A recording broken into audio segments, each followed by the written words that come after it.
Disappointed, but I'm very happy to be back with Oshin here to take us into game number 2. I'm hoping this will be a bit of more of a solid draft coming into this, because I do think, again, like Xayah should be the higher priority coming into this.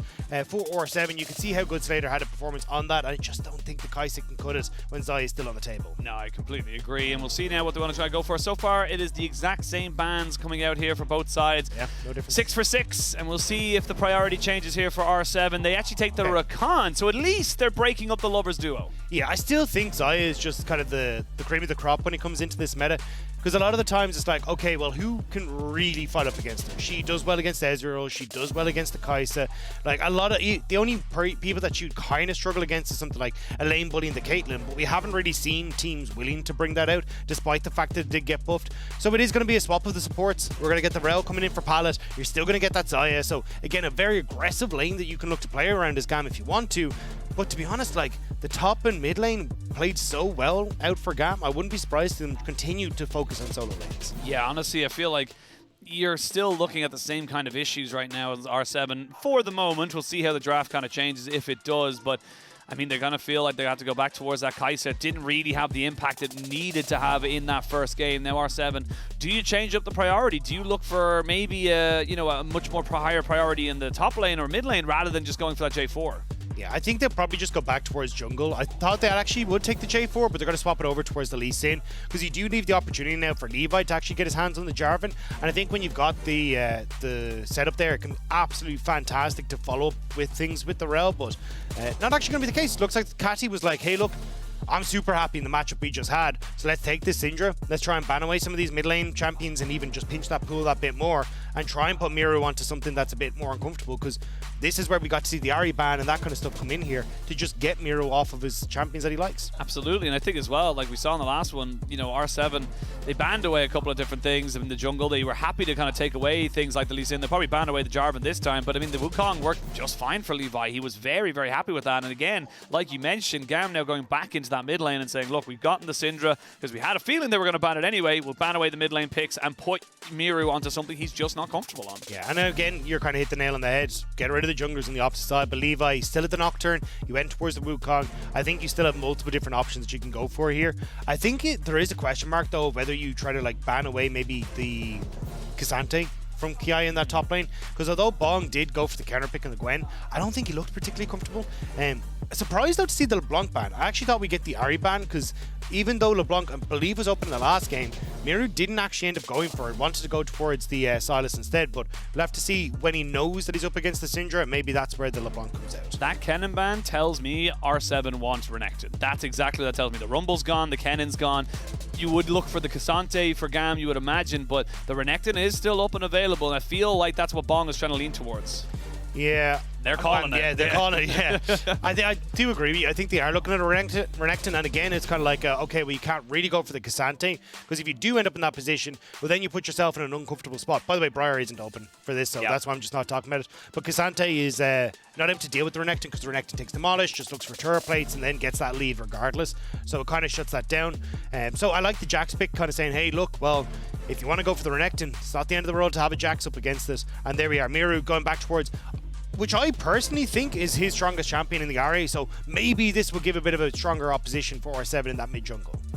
We'll see what they want to try and put in that top side. It won't be blind. They will know exactly what's coming into it, and they take the K'Sante themselves. So, okay, they're happy with a weaker side lane for the moment in the early game, but definitely going to have a lot more presence in those team fights if they want to try and dive in onto everyone's face. I like the Vi here for Levi. I think getting that lockdown on towards an Ahri or a Kaisa is always going to work out for you. Also, it's actually a pretty nice matchup into the Lee Sin as well, because you end up getting the shields on the Vi. You've got a lot of upfront burst damage. It can be pretty difficult for the Lee Sin to duel you if you're not low already when they initially go into that trade. So Levi should have a decent matchup in towards the jungle, and a very strong mid jungle as well. Yes. Like the point and click CC into the follow up stun is going to be so much damage for Levi and Catty. That's the thing as well, because for GAM, they have multiple ways of catching out the Miru on the mid lane, whereas the other side, it's kind of land the charm or you're not really going to get much else out of it. That's kind of the whole setup here for R7 in those first few minutes. But again, they looked very bright in the first 5-6 of the first game. Then it kind of just didn't really do much with it. I want to see R7 be more proactive, but for GAM, I mean, they're very happy kind of letting this one go long again. Or I say long, it was only a 25-26 minute game, but I mean, they're very happy to let this kind of go standard because they know how comfortable they are when they are able to garner these leads. Yeah, also when they get into teamfights, it's just such an easy go button.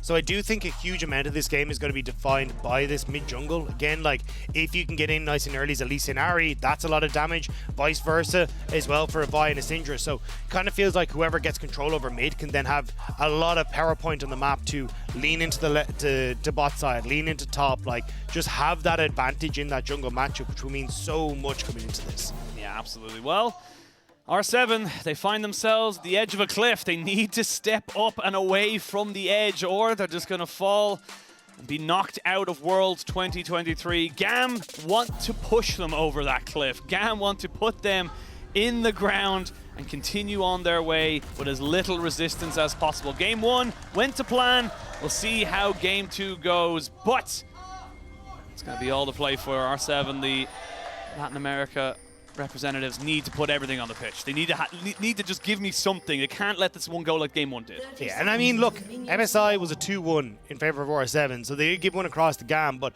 we'll have to see if they're going to be able to manage the reverse sweep, or if it is just going to be a case of, well, GAM are able to run away with this one. So excited to see what R7 are going to be able to achieve here. Already, I think the comfort that Miru gets on this Ahri is going to mean a huge amount for him, and I'm excited to see what he can try and achieve on this pick. See what he can connect up here, but of course you can connect your League of Legends account with Prime Gaming to grab the exclusive experimentation emote. No real experimenting coming out here today, and kind of I was actually talking to our EVS guy Arthur. Yeah. I was asking him like what crazy picks he wanted to see. He was saying a Mumu support, which did come out in WQS. He actually didn't say support. He said jungle, but it came out in support. And he says he kind of wants to see Shaco. Feels like Shaco could be a bit of tech we see later. All I'm saying is, Kanavi has played Shaco in the past, and little tidbit for when we move on is also practicing in solo queue. So all I'm saying keep that under your cap now for next week. Shaco Orianna has become a bit of a combo that is real dumb because you can't see the Orianna ball in the Shaco when he goes invisible. So this is just a potential combo we might see. Yumi Twitch all over again. So dumb. But look, we'll see. Maybe we'll see it this weekend. Maybe we'll see it in Swiss. I don't know. Hopefully JDG. But I know our EVS guy Arthur will be definitely looking out for that as we go through the stages. But bit of an engaging bot side. Not really much else to really talk about. Again, with the Rakan and the Rel, we saw it in the last game. They're going to trade back CCs and then they're just going to go back to, you know, kind of shake hands. All right, we're farming. Yeah, I mean, a lot of it is going to be a case of just trying to get control of the wave as well. Because you can see there, Paladin is trying to use the crash down to also hit the wave at the same time. So he's kind of getting a double up for his book where he goes in here. Able to get the level up now as well. So going to be able to zone Seo and lines away. And I think that should kind of continue for a large portion of this, where you are just trying to play aggressive into this bot lane matchup, open up opportunities for a Levi to make stuff happen. Odie, though, 3 camp into mid. Can he try and make something happen here?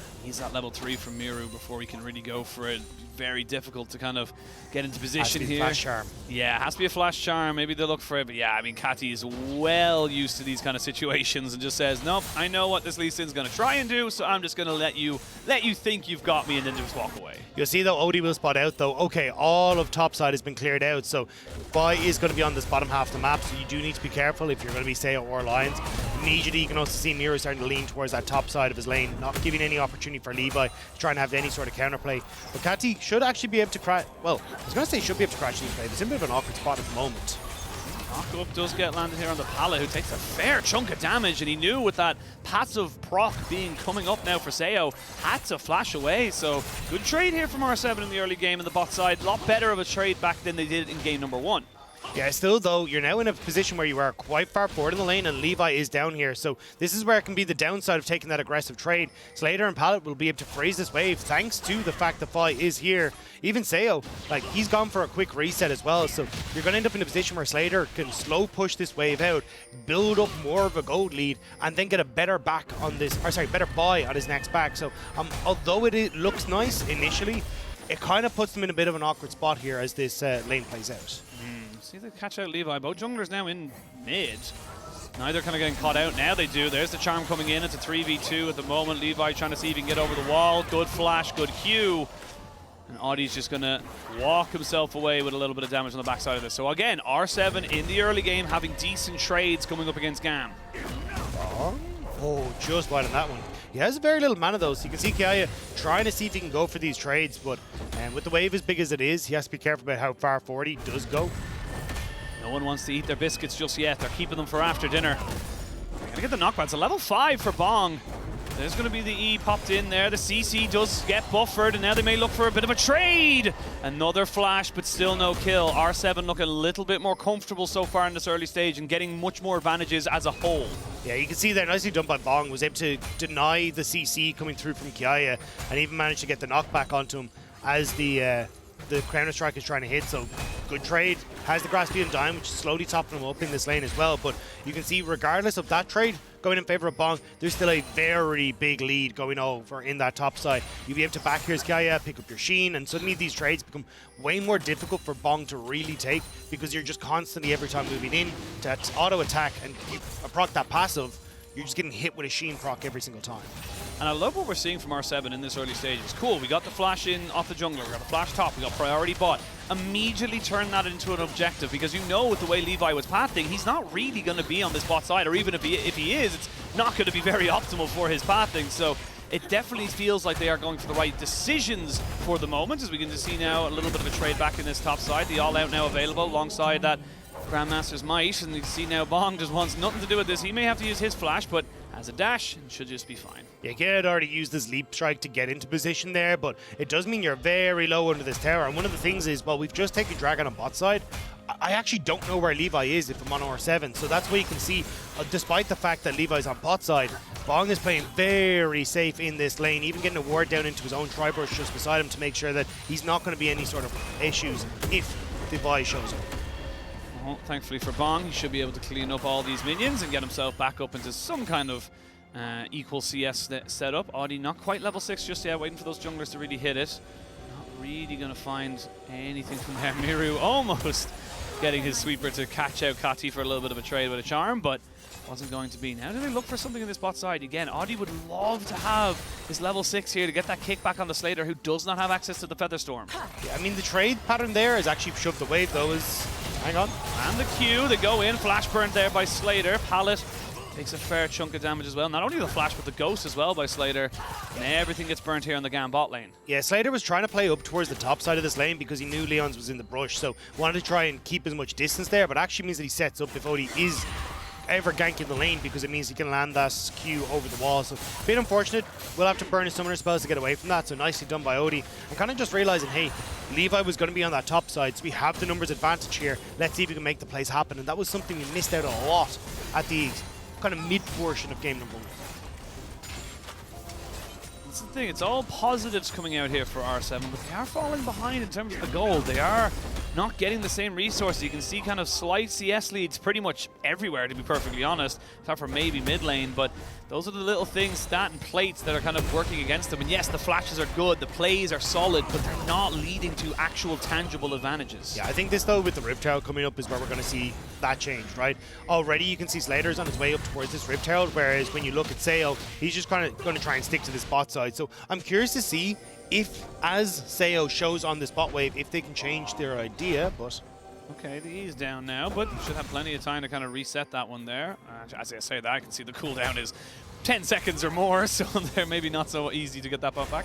I mean, still Kiaya is getting good trades with that Sheen proc. Now as they go in, Bong needs to be careful. Wants to try and get the knockback, but here we go. He used his ultimate there to try and maybe move away. He's getting some decent movement from it.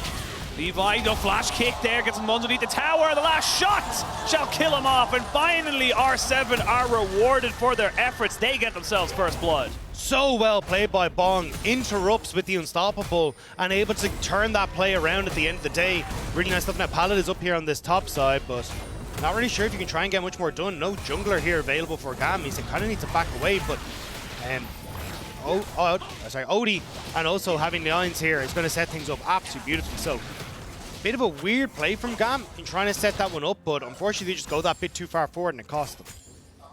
Cost him a little bit. You can see the idea there from GAM as well. Because the buffering was down on the side of the Cassante, they were like, okay, now we can go for it. And it was immediate flash. And honestly, great reactions from Bong to flash, go into the all-out, so he knows he can buffer the CC anyway. But again, like you said, just kind of great outplay from R7 to really make that kill come home. And again, just great to see them kind of getting rewarded for their efforts. They are still a little bit behind, but with that Dragon and that Rift Herald confirmed, the neutral objectives are starting to stack. And this is where it's starting to become an issue again for R7, where it's like, okay, well let's say we got control over that top side, and then we have the Rift. Issues for GAM because R7 have the Rift Herald, and they're going to be able to try and play up towards like where Odie is. They got the kill on the top side, which is making the Sheen now come through for Bong as well. So your top side is in a much better spot. And now I think it's just a case of trying to get this Rift Herald down onto Seo and lines, because realistically, if you can try and get this bot lane shoved in, you'll be able to get the turret plate for yourself. And that's why you're looking at Levi already moving down here to try and just cover for the play that R7 are attempting to set up here. Lovely little ward there just behind the tri-brush for GAM, just to kind of maybe spot out any kind of movement there from Audi. Does not have flash, but will have kick in a couple of seconds. No 6 here for Lions, so they know that Audi is here. As I mentioned, there is a ward that just spotted him out, so they're looking for something, but they're not going to be able to get it. The Shattering Strike does end up missing as well. As we can see there, Levi makes his presence known in the mid lane. So we're kind of, again, hitting a bit of a lull. It's pretty even in terms of the gold, and with a Rift Herald in the back pocket, R7 are going to be feeling pretty good to make something happen, but where? Where do you want to see them put down this objective and try and crack open a turret?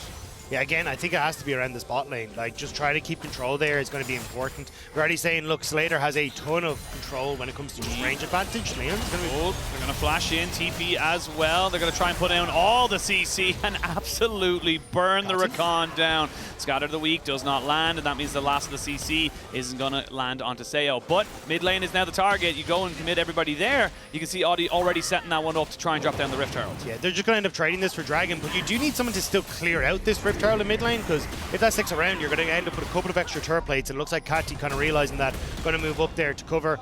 Again, Bong, Gaia going toe-to-toe, but the fact that you've now got the Chain Vest and the Sheen means these trades aren't as easy for Gaia anymore. That's 3 plates as well going over to Miru, so yes, he's a little bit behind in terms of the completing of the items, but I mean, everything was kind of used in that last fight. You don't have the cease and desist, you don't have the Magnet Storms. There was not really much of a kind of a counterplay to catch him as he's overextended. I want to see exactly how GAM are going to try and wrestle control back of this game, because I think a huge amount of it is going to be a case of like trying to find plays with like down to that bot side, but they need to try and get a little bit more off it. This is just a quick replay of, again, beautiful stuff coming through from Bong, and then Odie here, kick flash right underneath the tower, just everyone outplaying GAM at every step of the way in that equation. But I do think you got to try and kind of take that on the chin as GAM and try and figure out how to turn this back around. Gaia has the Divine Sunder up in that top side alongside the Divine Sunder for Levi, so an opportunity to maybe hit a double whammy up towards Bong, like get Gaia into a position where he can once more kind of escalate how quickly he can take over against Bong in that lane. And also, I think just the fact that Slater and Pallet have been such a strong point for GAM all season long, and now we're looking at them kind of going, well, they never get the resources that they should going through from Levi. I think this is a moment where you do need to try and fix that, because this is a matchup that can punish very, very well if you're able to set up with the ultimate. You get the ultimate from Vi, lockdown from Pallet to follow, and things should just be an easy pickup there if you can make it happen. We'll wait. I don't expect us to see much action for the next minute or so, just because no real objective. 2 minutes to the Herald, 3.5 until the Dragon. Teams basically even on gold. Everyone's just kind of happy out to farm for the moment. 1 minute till the plates do drop. We'll see where everyone kind of stands in terms of their lane economy, but I mean, first items being completed across the board. Kaya might look for a bit of a move here. The all-out underneath the tower, and as you can see, Kaya taking a fair chunk of damage. Does have the lead strike to get himself back at a wave, but he gets put up just once more, and this is a lot closer than the top laner of GAM really wants it to be. You've got the Vi coming up. The wave has been cleared away, though. Do they want to go for a fight? Yes, they do. They're going to try and tank it up and take him down. Really well done there by GAM, knowing exactly how to take down the Cassante. GAM are trying to respond to any sort of invade from Odie on the bottom side as in response to that play. But it looks like it might just be a kick in behind Kati. Flash is available for Odie. Spotted out on ward. Pallet is here. Can they keep their mid laner safe? Have to push him back and lose a couple of CS, but it's not really the worst in the world. But with Pallet kind of playing between both lanes, it means they're going to try and engage straight away on the Slater, who flashes and gets himself away with the Ghost as well. Audi just doing a quick rotation there. make sure that he's able to kind of make sure he keeps away. Lion needs to be very careful. Magnet Storm comes in, the flash scatter of the week comes out, and there is these unleash power to make sure they get the kill. Really well done there, and GAM are done playing nice. They want to get this a 2-0. It's looking very much like game number 1. Early setup from R7 looking good, but GAM finding their way back into it, turning around these plays from R7. And there's your MasterCard lane economy, Oshin. Gold galore for Kiaya. They're massive, actually surprising amount of gold for Paladin in that bot lane. And it feels like, again, a lot of this game for R7 rests on Miru. Can he perform like he does on his arm? I think that gold actually came from this play because he gets the kill, which kind of swaps the kind of the momentum. I mean, the fact Slater got that flash was incredible. Just about able to eke away from lines, then getting the turnaround, flash in from Patty here after a great engage from Paladin. And I think the idea here from Odie was, oh, Miru's over the wall, I'm safe, there's nobody there. But hey, Levi easily able to follow up, and it's 2 quick kills going over, and you're also able to keep that tower safe. Really good play from GAM. It's 1,000 gold now lead. It's coming up towards that second Rift Herald, which you can see now everyone's starting to move around. If they can get this and the next dragon, you start to see a bit of deja vu from game number 1. You start to feel like GAM are just that little bit more composed in these situations. Miru gets scattered into the weak. He's going to have to flash away after his ultimate because he knew just how genuinely close he was to death. And Levi wasn't quite able to connect with the Q over the wall, which meant that the CC chain didn't land, which gave Miru that opportunity to flash. But Odie's not in the same problem. Oh, Slater gets caught as well, so that's Slater taken out before the fight can really begin. You're going to see Odie using the taxi known as the Rift Herald. Bomb goes all out, flash by Levi as he gets himself over the wall. Kiaya jumps in, and you can see Odie jumping back out. You do have a flash available for Kiaya, so he's just going to try and be a nuisance for the moment. They jump in, but the knockback is good. There's the Magnet Storm to come out, and finally Kiaya gets himself out. Kati finally joining in onto the fray. It is all over the place as Kiaya picks up a double. Now you can see them trying to look for this one. Seo and Miru trying to just kite this one out as best they can, but the shattering strike shatters Seo's dreams of being the carry, and its unleashed power is almost coming back up as well. They might be able to try and go for this one more time, and they should be able to confirm the kill here onto Miru. He had no flash, he had no way out, and they are getting everything here on GAM. Kiaya was doing the hokey pokey in this Rift Herald pit, in, out, and R7 are shaking all about. They didn't want to dance at all on this one. They thought they'd be able to find the pick, but instead it's GAM who come out on top. And you see here, okay, we're going to try and get the pick onto Slater. The charm lands, the knockup comes through.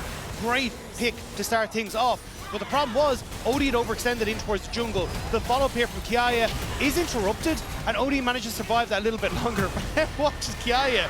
Okay, so gets Bong, manages to knock Levi away. So Kiaya goes into the pit, and then is like, wait, no, everyone's gone out. So now he's at the back of the pit, counter-struck to keep himself safe, as then Levi goes in, but the Bong knockback interrupts Levi, so Kiaya flashes out. Then he's like, wait, we win this, and we go back in. So then he starts to fight again. Seo can't really get into this fight because he knows Leap Strike is available for Kiaya, so he leaps out of the pit again, to then walk back into the pit, to then stay at the back of the pit to keep himself safe as the rest of the GAM end up following up beautifully here with Miru, unfortunately, getting clipped by the stun, and then with the knockback, it's doom and gloom for the R7 side.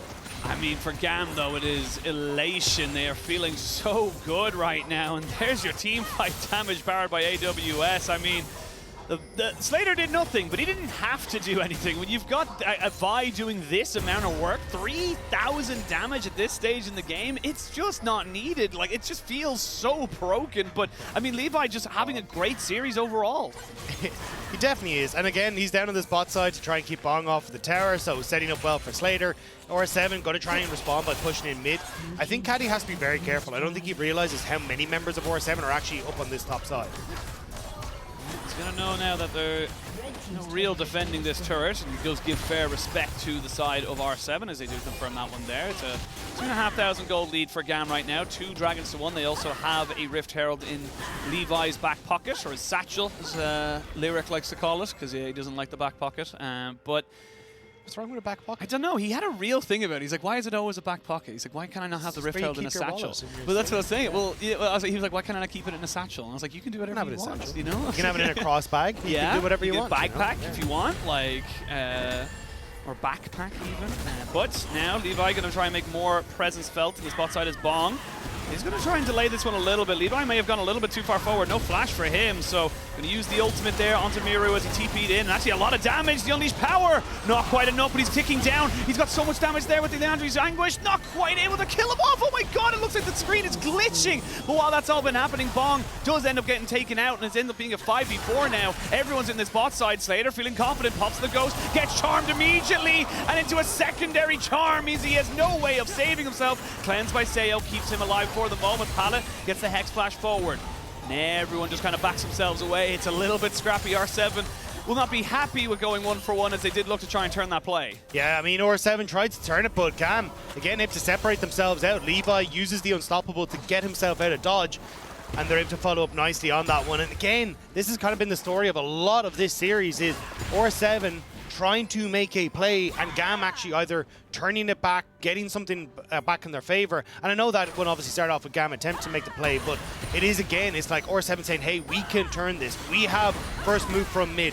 We have the opportunity to make this happen, but GAM kind of outplaying it a little bit here. So Bong gets knocked out of the way. He was trying to get the knockback for Levi with the ultimate, but that doesn't really work out until now. But at this stage, you're still 3v3, but Kati's got a ton of damage, Kiaya's got a massive amount of damage, and Odie just can't really bring enough to the fight. And Slater and Pallet then show up, but Miru, this was genius. Like, hides in the bush, drops down a pink to make sure he won't be spotted, and they're able to get the charm then to get at least a kill back in their favor. I want to know how much HP Miru had. I need to know how much HP Miru had at the end, because it literally looked like 0, and I think it was almost, I'm going to say single digits, but at the end of it all, it's still 3,500 gold lead. It's still GAM getting everything they want and dropping the Shirley in the mid lane, getting that turret confirmed for themselves. And this is the thing, like, you look at the way R7 are building, you know, you've got the Everfrost from Miru.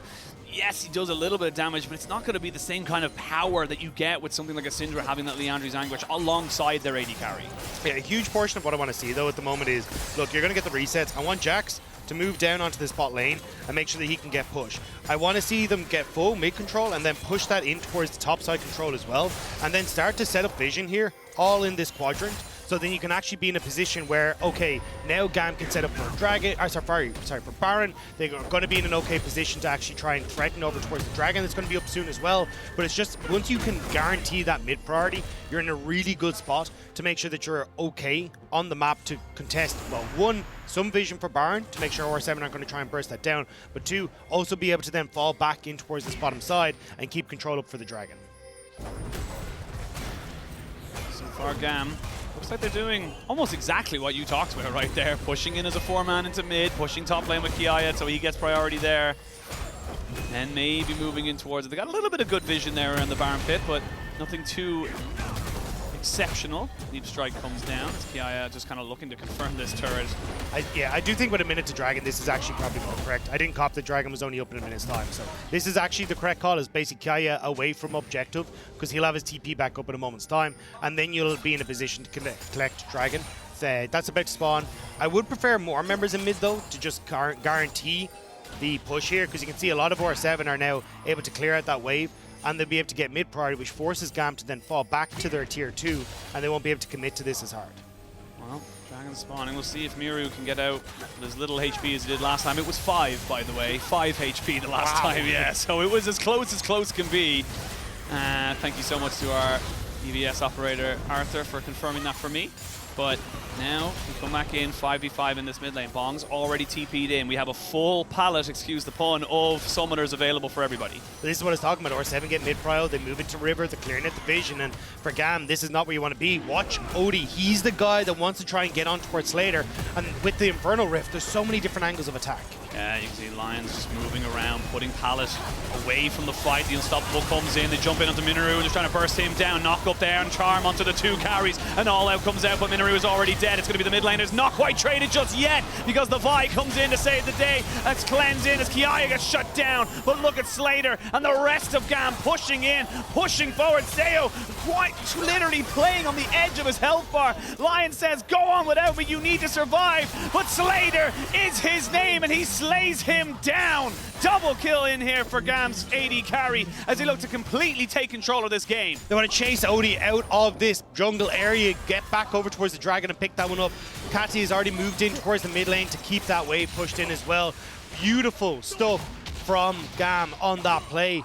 Kiaya doing a ton of work in the back line. You'll see here, Levi is about to get charmed off of that flick back, so goes, right, we got to go in. Pala flashing forward, Kiaya flashing forward, immediately gets on towards Miru. And at that stage, Kiaya now, well, he's got easy access to Seo. Everyone, Bong, trying to get on towards the back line to answer for the play is totally fine, but unfortunately, it's just, you've got nothing left in the tank to try and keep this Jax off Seo. Flash, cleanse, and the ultimate all burnt before this, so he's just running for the hills, doing whatever he can to try and get away from this. But Slater flashing forward to finish that one off. And I think the big thing for GAM is that the way they fight these fights is just so enabling for Slater. He used all of his ultimate, or he didn't even use his ultimate, but uses all of abilities so aggressively, and it does feel like if R7 can put pressure on the AD carry of GAM, that's when they have a bit of an advantage to get into these fights. It's also just how coordinated they are. Now Kiaya might need to get out of here solo though. Not quite landing the Sonic Wave, and Audi doesn't feel confident to really go for that one after the fact as the rest of GAM were coming in to be a bit of a cavalry to their top laner there. All four other members moving themselves up. But I mean, look at the stopwatches. Like, GAM know it's one good fight away from them basically winning this game. As we can see now, Lions tries to get a little bit fancy with the footwork, gets himself over the wall, but the leap strike into the counter strike. They're going to have to use the charm. They're going to have to use everything they possibly can to keep their the support alive. And he just can't. Seo, he's in no man's land and he's being caught and killed. There's the unleashed power, and now you've lost your AD carry. Can you take the fight after the fact? That is the question. The kick there on the Kiaya does mean he goes down. The charm is good to get down onto Levi. They're gonna have to try and back themselves away. Nice again with the scat of the week from Kati. But they've lost themselves. They still have a jungler. They still have themselves an opportunity, but GAM, they have total control. GAM are going to move over towards this Baron.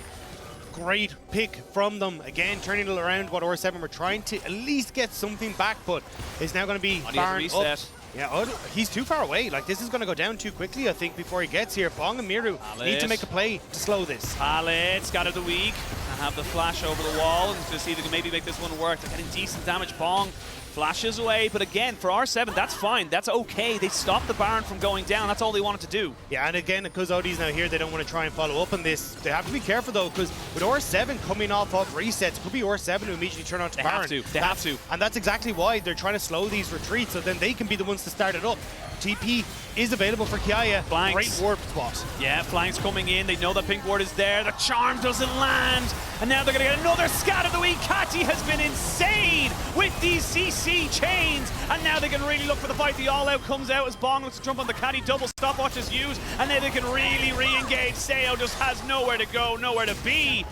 And I mean, R7, they had to go for it. They do lose Kati in the back of it. The all-out from Bong did work out, but he's got no HP. He can't re-engage this. Odie's still in the area, though. You can see him. He's on that top way, pushing now. That's why Lions has been sent up. Or, sorry, Pallet has been sent up to try and deal with them. But what can he do? Kiaya now says, no way are you getting in the back door here. You do not have to go home, mate, but you can't stay here. That is the most bouncer front line I've ever seen there from Kiaya and Pallet. They were not letting Odie into the Baron Club.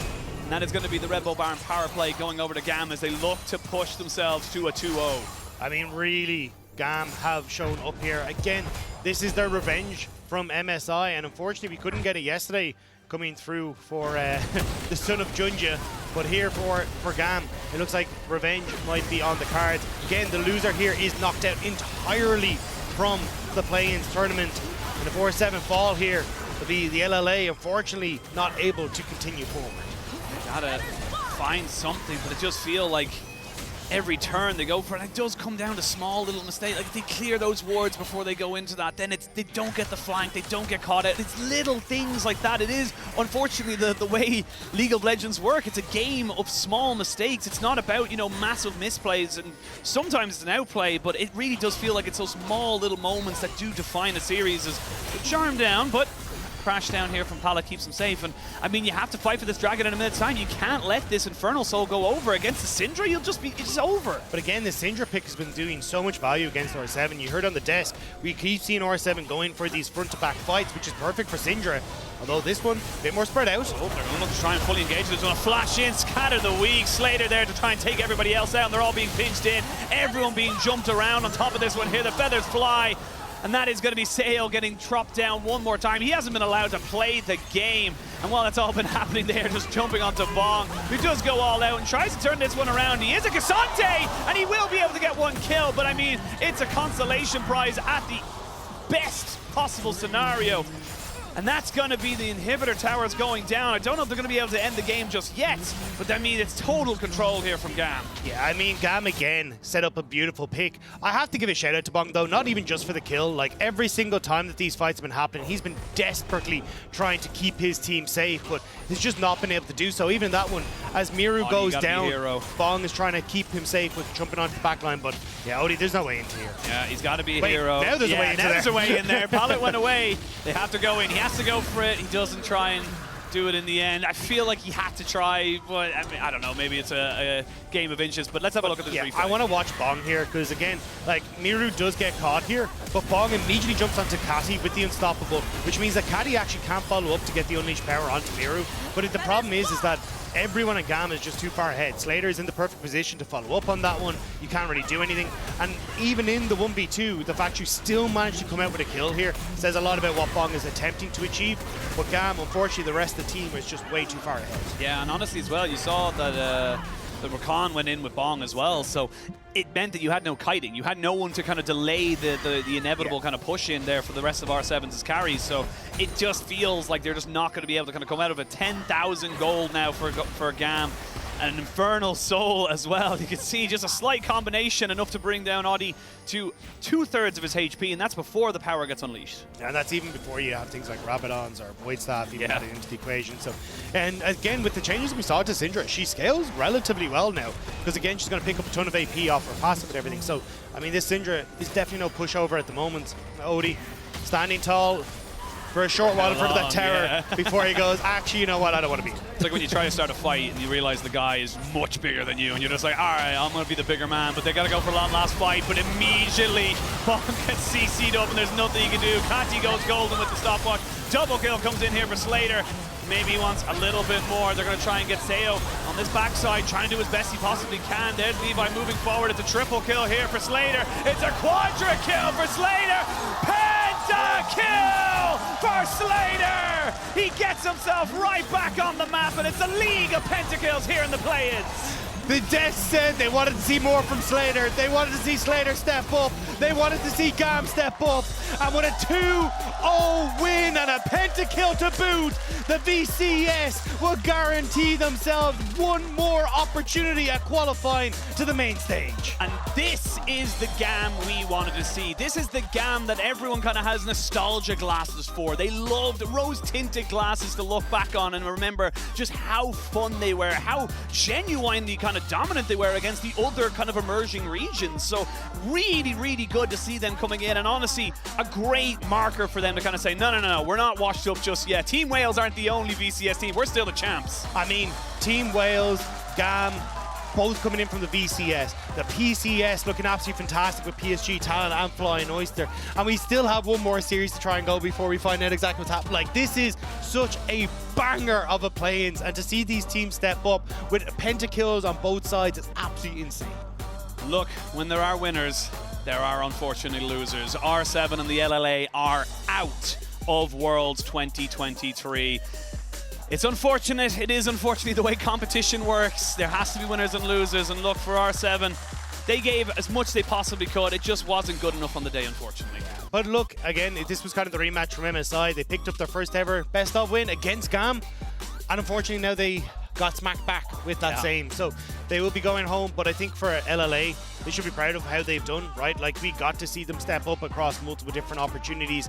We got to see kind of Miro having his performance and tried to carry things on the Ari here today, but the VCS proves too strong once more. They do indeed, and it came off of the back of our Oppo player of the series, Kati, with his Syndra stuns. The amount of flash scatter the weeks that he did was honestly insane. I mean, even this, like the solo kill in game number 1, then the amount of opportunities that he set up coming through from those scatter the weeks. But again, he just was positioned so well. R7 continuously trying to like funnel through in these front to back team fights, and he was just like, fantastic, I will take them.